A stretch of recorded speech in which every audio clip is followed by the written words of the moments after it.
lots of people already know this, but I've decided to take a break from YouTube for a few weeks. I think I posted it on Instagram like last week, and then someone pointed out that not everyone who watches me on YouTube follows me on Instagram. So some people actually might not have known. And like this girl said, sometimes people just like disappear off YouTube and then people are left wondering like, have they had a relapse? Have they stopped eating? Like, are they okay? What's wrong? So I thought I would just do a quick video to let people know, like, I am taking a break. I'm not relapsing, like quite the opposite, to be honest. I actually just need a break because I've got like real life stuff going on. And I've been really torn about this decision because like I know some people find the videos helpful, and I've tried really hard to be like regular and consistent in making these videos and yeah, put one out every week. I kind of don't want the videos to be holding me back and stopping me getting on with like real life things that might otherwise be happening. So that's like my thought process, and yeah, I'm really sorry, but just know everything's fine. Like I'm still eating, I'm still doing nice things for myself. Like yesterday I met a friend who went and got her nails done. And then we went for lunch together. Oh no, wait, actually we went for lunch and then we went to get our nails done. But anyway, not that like I need to show me eating to give you guys permission to eat or like to justify anything. Like I just want to show that like I'm still on the recovery path. I'm not relapsing. This is not a relapse break. Like it's just a life break. I just feel like I need to keep expanding my life, keep finding new things outside of eating disorder.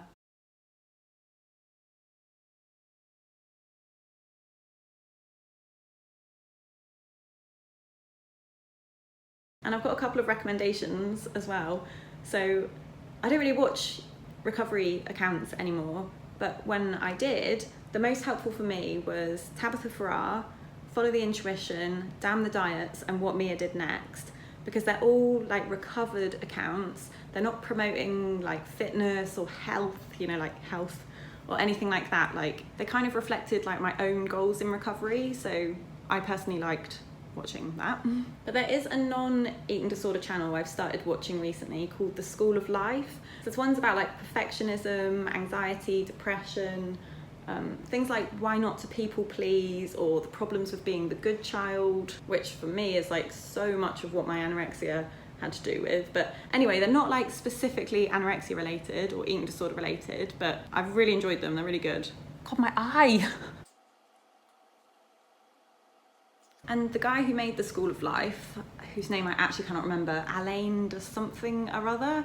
Right, I'm gonna link this below. He was on one of my favorite podcasts this week, and he talks a lot in this podcast about like just trying to live an ordinary life. He kind of says like society almost sees ordinary as like failure. Like, oh, he's just average. He drives an average car or lives in an average house or just got average grades, and people are like, oh, shame. But actually, like, most people are average, which means that then most people feel like a failure because, oh, they're just average. Like, oh, I've got an average income, or I've only got an average number of followers, or I've an average BMI.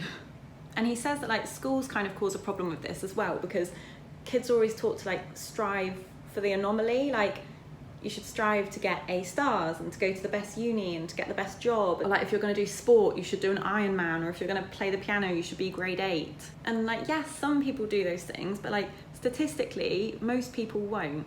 And also like that's just one area of their lives. Like someone might be really, really successful and earn a shit ton of money, but like maybe they're not at home very often. Or someone might be really, really super, super skinny, but maybe they don't get to go out for lunch with their friends.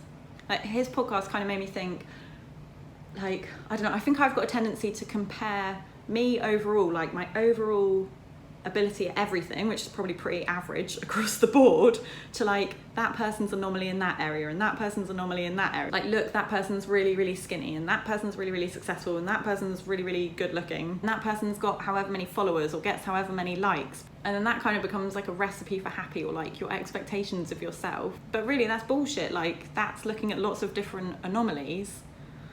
And yeah, most people aren't anomalies. Most people are average by statistical definition. And then you get that odd, really, really annoying person that's like perfect at everything, or seemingly like they're gorgeous and they get good grades and they're successful and they're a really nice person. Like, fine, maybe that person is fucking brilliant at everything in life. But like, I, like most people, am more average than that. And then one other podcast I listen to, which actually is eating disorder related, the podcast is called ED Matters.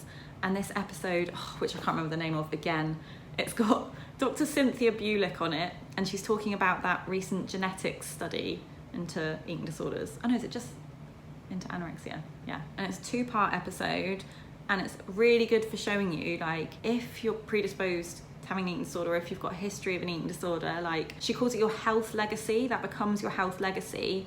And for the rest of your life, you have to be conscious of your health legacy. So like accidentally or intentionally, you can't afford to restrict your food or lose weight. So even if it's through like sickness or stress or anything, like you're gonna have to be vigilant for the rest of your life to stay a healthy weight, because you've got that predisposition to falling into an eating disorder. And she used her own health legacy as an example of, she broke her back when she was younger. So she said like she can't do a bungee jump now, and she's aware of that, and so she'd never put herself in a position where she'd put her back at risk, I guess, by doing a bungee jump, because that's her health legacy. So yeah, that's a really good episode as well. Give that a listen. And I'm going out for lunch with friends now. It's actually supposed to be breakfast, but they were fannying about so badly, so we ended up changing it for lunch. And then I just had porridge for breakfast instead. But whatever, it's fine, I can be flexible these days. I don't know how long I'm gonna take this break for, to be honest. I'll maybe be back at the start of November. I don't even know what the date is now. 11th of October today. Yeah, maybe like for the rest of October, and then I'll come back in November. But lots of love to everybody.